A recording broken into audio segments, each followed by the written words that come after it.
Boa noite a todos. Que a paz do nosso Mestre envolva cada um de vocês. E vamos dar início, então, às nossas atividades de hoje, a nossa exposição doutrinária, convidando a todos a elevarem seus pensamentos, rogando ao Divino Mestre Jesus para que envolva a cada um de nós e que os benfeitores amigos que aqui se encontram possam envolvê-los com a sua paz, com o seu amor, nos auxiliando a refazer nos nossos corações a esperança, a certeza de dias melhores. Que os bons espíritos nos envolvam nesta palestra que vamos fazer, nesse tema, que possamos ser claros, levando a mensagem do Cristo e da doutrina espírita ao coração de todos. Que assim seja.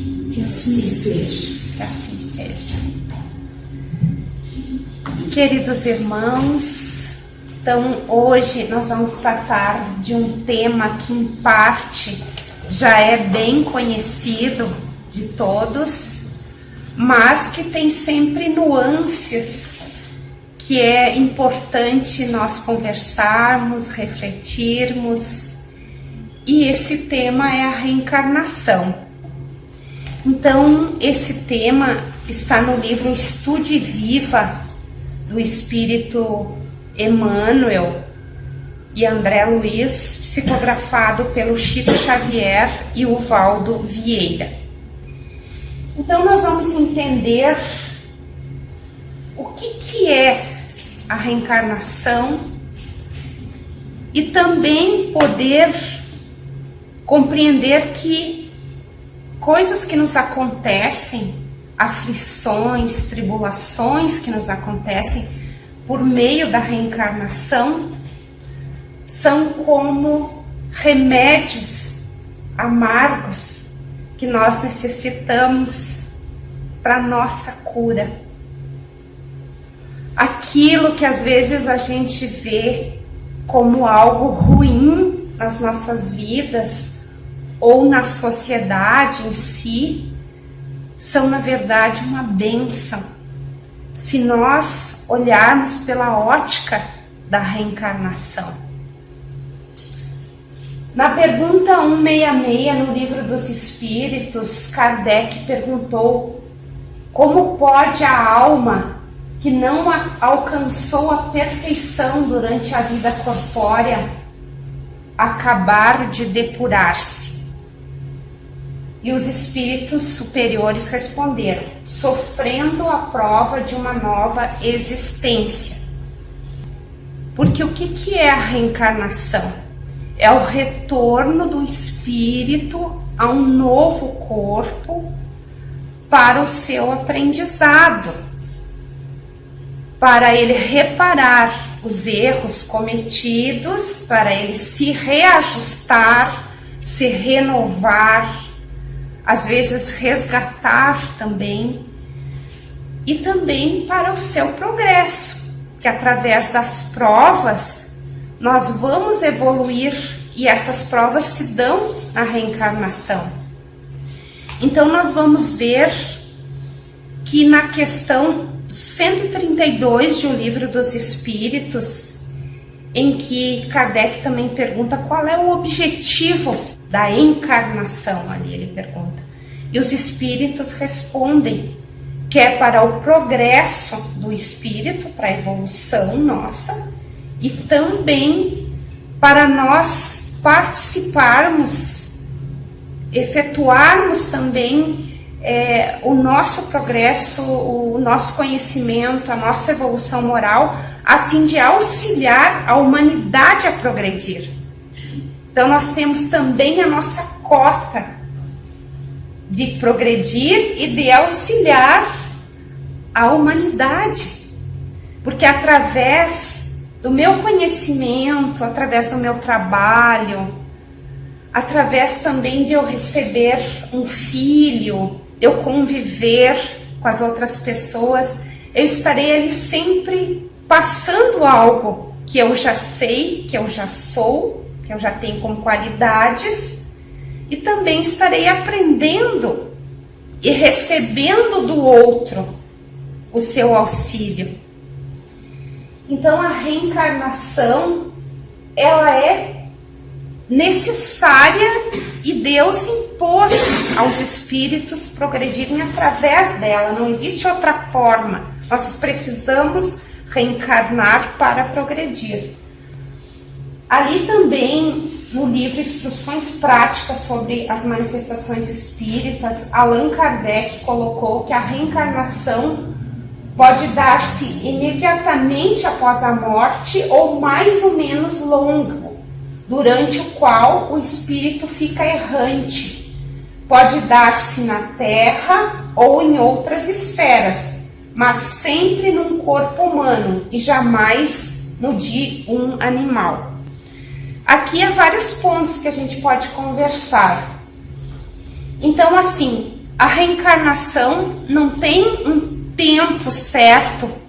Por exemplo, se eu desencarnasse hoje, dependendo da minha necessidade imediata de já continuar essa tarefa que eu comecei, que talvez não terminei, ou algum erro grave que eu já tenho que vir reparar logo, a minha reencarnação pode dar de imediato, não tem um tempo certo, pode ser um ano. Tem livros que, como o livro Sexo e Destino, do André Luiz, vai ter lá o caso de uma moça que ela reencarnou em seguida, tipo um ano e meio. Ela veio naquele círculo familiar mesmo, porque foram eles que provocaram o desencarne dela indiretamente, mas foram eles. Então eles receberam ela de filha logo imediato.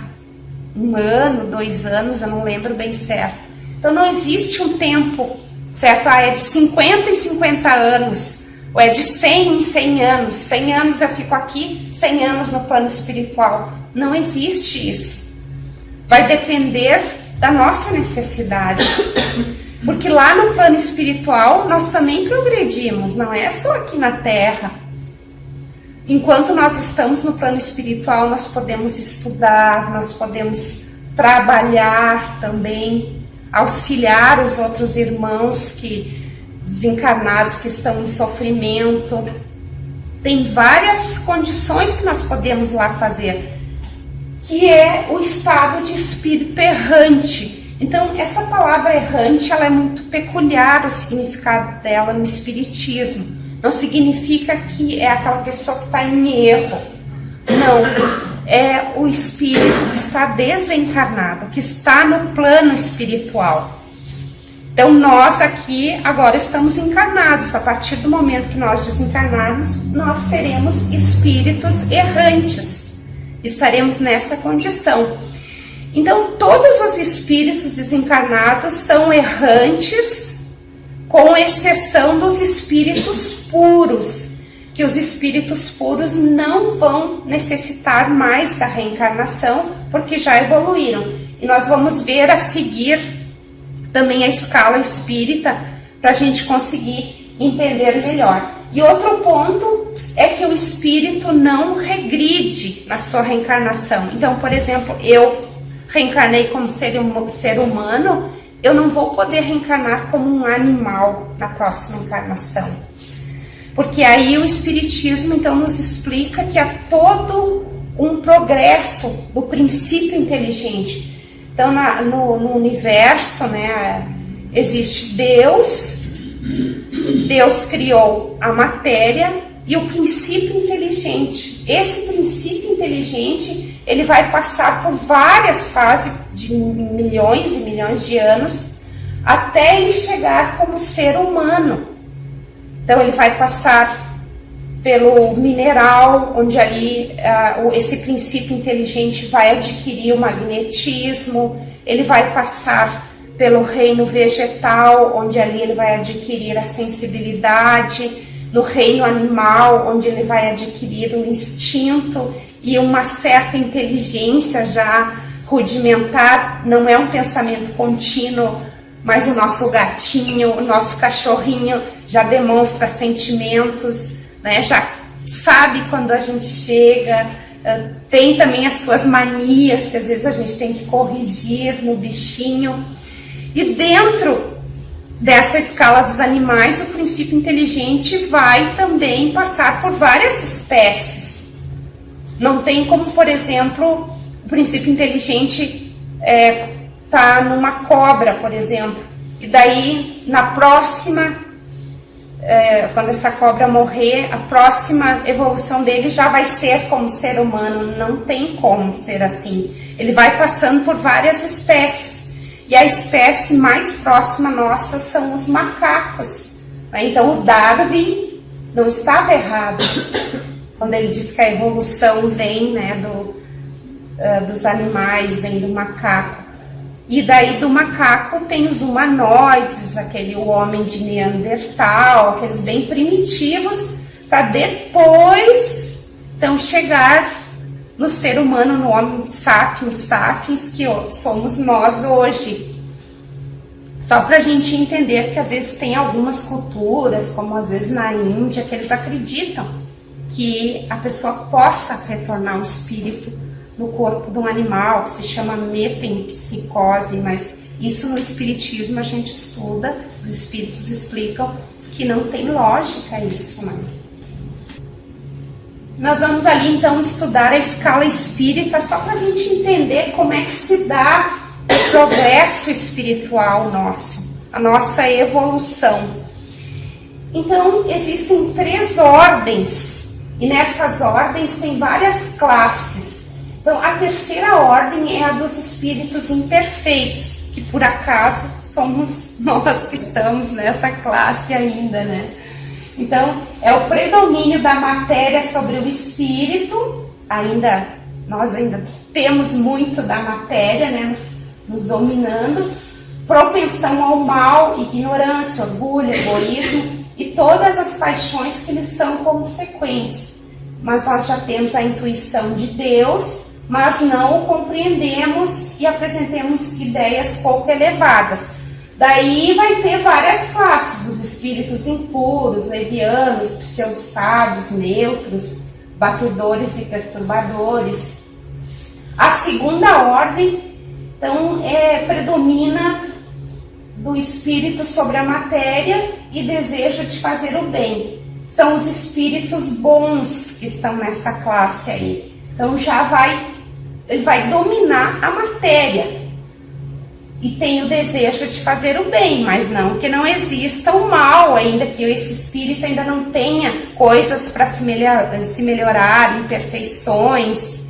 Ainda tem muitas ainda, mas ele já é mais de fazer o bem do que fazer o mal, ele já se contém, né? E tem esse desejo de acertar, que são as classes dos benevolentes, os sábios, os espíritos de sabedoria, os superiores. E por fim, a 1ª ordem, que é dos espíritos puros, que é aqueles que eu falei que não precisam mais reencarnar, não são mais espíritos errantes, porque eles só ficam então no plano espiritual. Eles já alcançaram a perfeição. Essa perfeição significa eles atingem total a moralidade, mas intelectualidade eles vão estar sempre aprendendo. Então, os únicos espíritos que são perfeitos em tudo são os Cristos, como Jesus. Então, eles são acima dessa categoria aí. Então, já passaram, né, dos puros. Então, eles estão ao lado de Deus.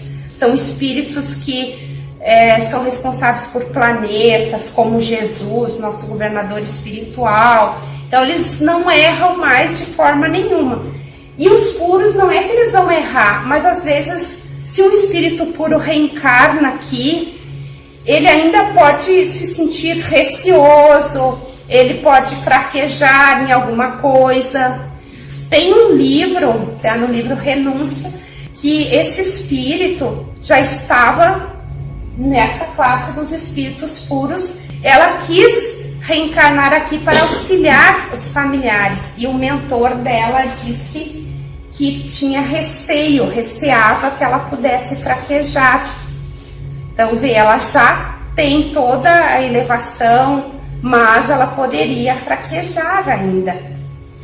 Só os que não fraquejam são os espíritos crísticos, que é no caso de Jesus. Jesus, podiam tentar ele como fosse, ele jamais iria fraquejar, né? Porque é um espírito crístico já. Só para nós entendermos como se dá essa evolução. E também existe a evolução dos mundos, as diferentes categorias de mundos habitados. Então, os mundos, eles se diferenciam através do grau de moralidade também e progresso dos seus habitantes. E nós, então, aqui estamos no mundo de provas e expiações. A Terra hoje está nesse mundo de provas e expiações, essa categoria, passando para um mundo de regeneração. Estamos na transição. Os mundos primitivos, então, eles vão ser a morada dos espíritos que estão começando, tipo o homem das cavernas, que eles ainda têm mais instinto, né, do que propriamente inteligência, assim. Então eles ainda não têm muito a questão do mal, eles estão mais sobrevivendo. Então, nos mundos primitivos, né, as primeiras encarnações da alma humana. Os mundos de expiações e provas, então, onde domina o mal, que é o nosso caso. A gente não tem dúvida, né, por tudo que acontece, que o mal ainda, infelizmente, está predominando. Mas nós não podemos também pensar que o bem não está agindo de grande parte. Tanto é que nós vamos ver exemplos durante a pandemia, agora nessa questão do Rio Grande do Sul, das enchentes, quanto bem foi feito, né, as mobilizações. Então nunca se viu tanta caridade também, tanto enxergar o próximo. Então, nesse mundo de expiações e provas, predomina o mal. Mundo de regeneração, nos quais as almas que ainda têm o que expiar aurem novas forças, repousando das fadigas das lutas. Então vai ser o momento em que a gente vai parar, quando o plano terreno estiver no mundo de regeneração, nesse grau de regeneração em que a maioria de nós daí já vai fazer o bem já vai predominar. Então nós vamos parar para fazer uma análise, o que eu posso melhorar. Então nós vamos parar um pouco com a ação e vamos fazer uma reflexão para depois começarmos a acertar. Mas ainda vai existir o mal. E nos mundos ditosos, o bem sobrepuja o mal. Então, praticamente, o mal já não existe mais, mas ainda existe em algumas pessoas. E os mundos celestes ou divinos, esses são habitações dos espíritos depurados, onde exclusivamente reina o bem. Daí os espíritos que estão reencarnados nesses mundos aí, predominam o bem. Só para vocês compreenderem, então, que existe essa classe, essa evolução espiritual nossa e também dos mundos. E a justiça das aflições. Então, as vicissitudes da vida têm, pois, uma causa, e uma vez que Deus é justo, essa causa deve ser justa. Então agora nós vamos falar mais aqui do nosso mundo de provas e expiações.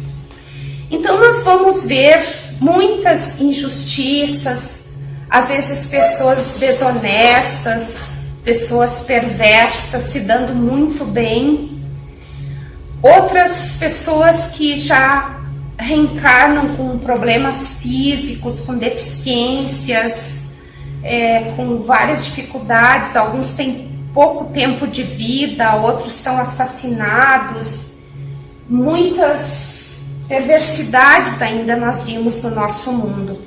E algumas pessoas não entendem aonde que está Deus nisso, por que Deus deixa acontecer tudo isso.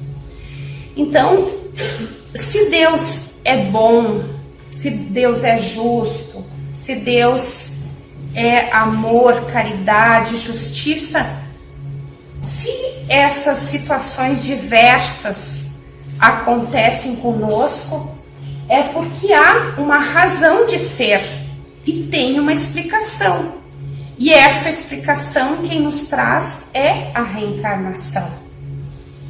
Porque todos nós somos criados por Deus de igual forma, dotados com o livre-arbítrio, com todas as mesmas condições, com a inteligência, com o discernimento, com a vontade, com o pensamento. Ele nos fornece uma encarnação, um corpo físico, para nós progredirmos. A questão é que nós temos o livre-arbítrio e nós não sabemos lidar com ele. Quem está reencarnado no mundo de provas e expiações, claro, tem as exceções, porque também aqui eu quero abrir um parênteses, que os espíritos que estão reencarnados aqui na Terra são de várias classes, daquelas que a gente viu, de várias ordens. Tem os espíritos bons, os espíritos puros, são raros, mas tem, e a maioria que somos nós, né, os espíritos imperfeitos. Mas então, todos nós agimos mal, então, em determinadas situações. Vêm as provas, em vez da gente pensar no bem, nós agirmos pensando no bem comum, nós agimos pensando nos nossos interesses pessoais. Ou seja, nós vamos de encontro à lei de Deus, porque a lei de Deus, a justiça divina, ela é o melhor para todos nós. E através desse mau uso do livre-arbítrio, ou seja, eu plantei, eu vou ter que colher. Eu sou livre para fazer o que eu quiser, mas eu vou ter a responsabilidade sobre as coisas que eu fiz. Sejam coisas boas ou coisas más, elas vão vir o retorno. E diante desse mau uso desse livre-arbítrio, nós vamos então contraindo expiações. Que o que é expiação? É eu vir aqui refazer aquilo que eu fiz errado. Então, aquela pessoa que eu prejudiquei, eu tenho que vir auxiliar. Aquele que me prejudicou vai vir me auxiliar. Às vezes, o prejuízo pode ter sido para mim mesmo. Porque a lei humana, ela atinge as coisas que nós fazemos contra o outro, mas não aquilo que nós fazemos contra nós. Quando, por exemplo, eu tiro a minha vida pelo suicídio, que esse mês, né, é a campanha, né, sobre o suicídio. Então, quando eu tiro a minha própria vida, eu me prejudico, eu não me cuido, eu sou uma pessoa viciosa, eu não faço exercício, sou sedentária, eu não faço uma prece, eu tô aqui vivendo sem muito objetivo, não estou buscando a Deus, nem o amor ao próximo, fazer a caridade. Então, eu acabo contraindo essas expiações e eu tenho que retornar para repará-las. Através delas, eu vou refazer a caminhada. Então, se eu fiz alguma coisa contra mim, provavelmente o meu corpo pode vir debilitado naquela parte que eu lesei, né? Se eu usei uma arma, se eu usei um envenenamento, ou aquilo que eu me prejudiquei, ou o que eu fiz ao outro, aquela pessoa que eu talvez roubei o que ela tinha, matei, enfim, destruí ela de alguma forma, eu venho agora, às vezes como um pai, como uma mãe, para auxiliá-la para recebê-la nos meus braços e devolver a ela aquilo que eu dei. Às vezes a gente tem um filho e a gente tem uma herança, tem valores monetários, uma riqueza muito grande, e às vezes foi justamente daquele filho que eu tirei na outra vida os bens dele, e agora eu estou vindo restituir para ele não só a vida, mas também aquilo que eu tirei financeiramente dele. E quando eu desencarnar, a herança vai ficar para ele. Então nós vamos sempre retornando para essa reparação. Então não tem nada de injustiça. E também no Evangelho segundo o Espiritismo, no capítulo 5, o Kardec também vai nos trazer, que é bem-aventurados os aflitos, né? Que as causas das nossas aflições podem estar nesta vida mesmo. Se eu estou negligenciando em alguma coisa, se alguma coisa não está bem na minha vida, a primeira pergunta é saber se eu não estou fazendo alguma coisa errada nessa. E se a explicação não está nessa, a causa não está nessa, está nas outras. Porque Deus é justo. Então a sua lei, ela é de justiça, de amor e de caridade. É tudo junto. Não dá para separar. Deus não pune. Né? Deus faz com que eu possa reparar aquilo, primeiramente me arrependendo como espírito, me arrependendo do erro que eu fiz, reparando e expiando. Né? Mas às vezes a gente pode pensar, tá, mas se eu já estou reparando, por que eu tenho que expiar? Qual é a diferença? É que a expiação é às vezes eu passar por aquilo que eu fiz o outro passar. Porque só assim eu vou aprender.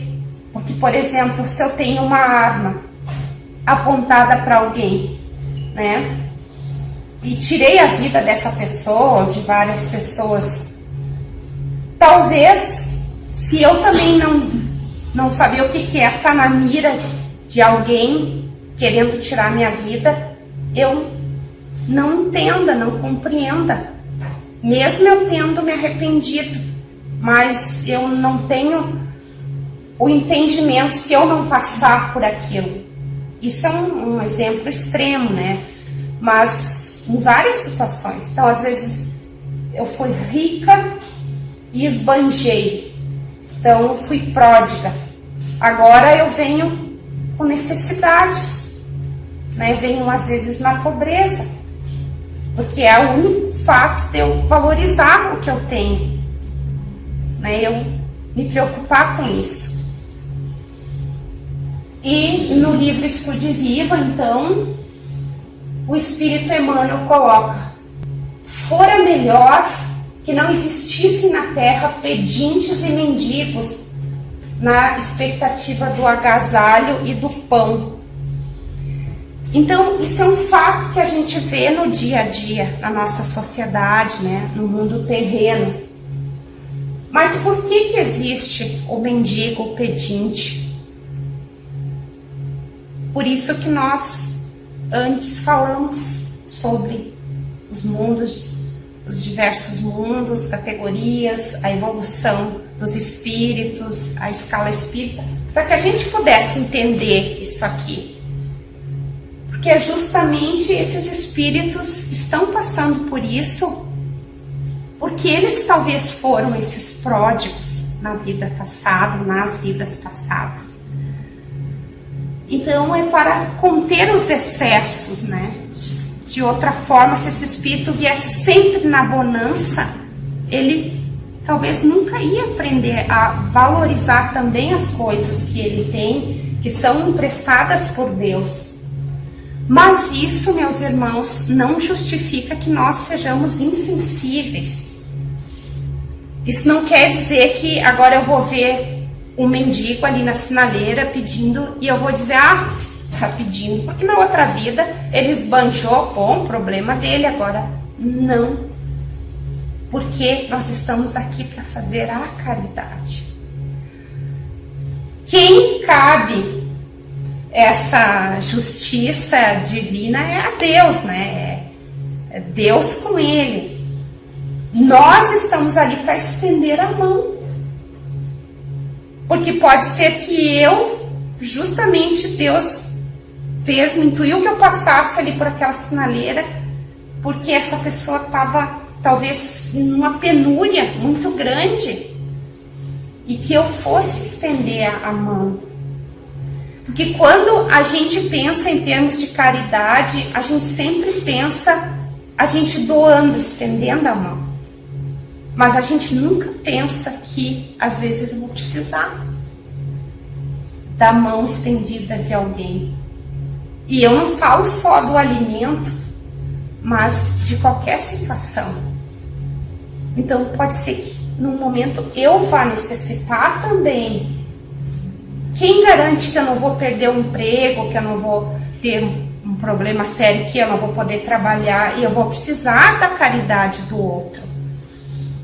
E em vários sentidos, às vezes eu tô com um problema, é tão bom poder conversar com um amigo, desabafar, ouvir aquele conselho, ser acolhido por aquela pessoa. E o Espírito Emmanuel também fala: fora melhor que não víssemos mutilados, enfermos, suplicando alívio e remédio.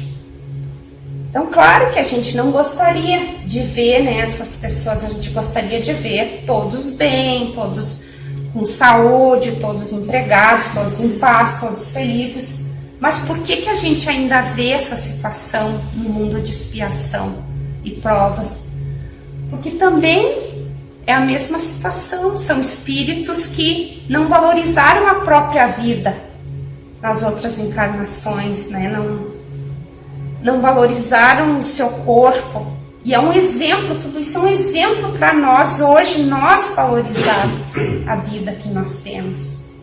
Sabe, não importa que o meu cabelo não é da cor que eu quero, o meu corpo, eu queria que fosse mais alta, loira. Eu tenho que valorizar o corpo que eu tenho, a vida que eu tenho, porque é uma bênção. Eu posso ter um problema cardíaco, eu posso ter a doença que eu tiver, mas eu tenho que valorizar aquela oportunidade, porque se eu tenho uma doença, ou é de agora, como a gente falou, das causas atuais, ou no passado eu negligenciei, e agora eu tenho essa doença, mas bendita doença, porque sem ela nós não valorizaríamos a vida. Porque a partir do momento que a gente contrai uma doença, a gente quer melhorar, a gente valoriza muito a vida. É claro, tem as exceções, mas na maioria, às vezes a gente tá tudo bem, tudo certo, eu tô saudável, eu não me preocupo. Eu, inclusive, dou vazão aos vícios, mas no momento que eu adoeço, eu valorizo. Se eu tiver que ficar lá no hospital, talvez fazer uma cirurgia, então eu vou valorizar mais a minha vida. Fora melhor que não enxergássemos crianças infelizes suscitando angústia no lar ou piedade na via pública. Também é uma das coisas que mais nos comove, é uma criança na via pública pedindo ajuda. A gente se comove, claro, com os adultos também, mas com as crianças mais ainda, porque as crianças deveriam ser protegidas, amadas, ter uma família ou pela sociedade. Mas por que esses espíritos têm que passar por essa dor também? Também porque não valorizaram as suas famílias. Às vezes a gente tem uma família maravilhosa e a gente não valoriza. Às vezes aquele cidadão está lá já com 30 e poucos anos, morando na casa dos pais, não faz nada e só reclama, né? Nós, né, no geral. Então, assim, nós não valorizamos os nossos pais. Não são perfeitos, porque eles também são espíritos imperfeitos como nós, estão evoluindo, mas fizeram o melhor por nós. nos amaram, nos aceitaram, nos educaram. Então, a gente deve ver todos esses panoramas aí, não se revoltar, poder entender, compreender, que é isso que a doutrina espírita nos ajuda, uma fé raciocinada para que a gente possa auxiliar da forma que nos for possível a ter um mundo melhor, a auxiliar essas pessoas. E por fim, uma mensagem final do Emmanuel, desse mesmo capítulo. Ele diz: terra bendita, terra que tantas vezes malsinamos nos dias de infortúnio ou nos momentos de ignorância. Nós te agradecemos as dores e as aflições que nos oferece por espólio de nossos próprios erros, e rogamos a Deus que nos fortaleça os propósitos de reajuste e aperfeiçoamento, para que um dia possamos retribuir-te de algum modo os benefícios que nos tens prodigalizado por milênios de milênios, por meio da reencarnação. Então, meus amigos, ficou uma reflexão bastante importante para nós. Livros é que não falta para nós estudarmos sobre a reencarnação, o Livro dos Espíritos, o Evangelho. E nesse momento nós convidamos então nossos irmãos do passe para que, com os pensamentos elevados, mais uma vez, diante de tantas reflexões que hoje nós também pudemos fazer, pedimos aos bons espíritos que nos auxiliem na compreensão daquilo que nós não entendemos ainda, das causas dos nossos sofrimentos, para que nós possamos, queridos mentores, ter um olhar de amor para nós mesmos e para o nosso próximo. E que possamos, nessa seara do Mestre Jesus, ser seus humildes servos, que ali fazem talvez ações pequeninas, mas muito significativas para aqueles que recebem, de caridade, de amor, de indulgência, de perdão. E que o nosso Mestre seja sempre o nosso modelo e o nosso guia. Que um dia nós possamos chegar também no mesmo nível que ele se encontra. Que a paz do Mestre esteja conosco, que assim seja. Que assim seja.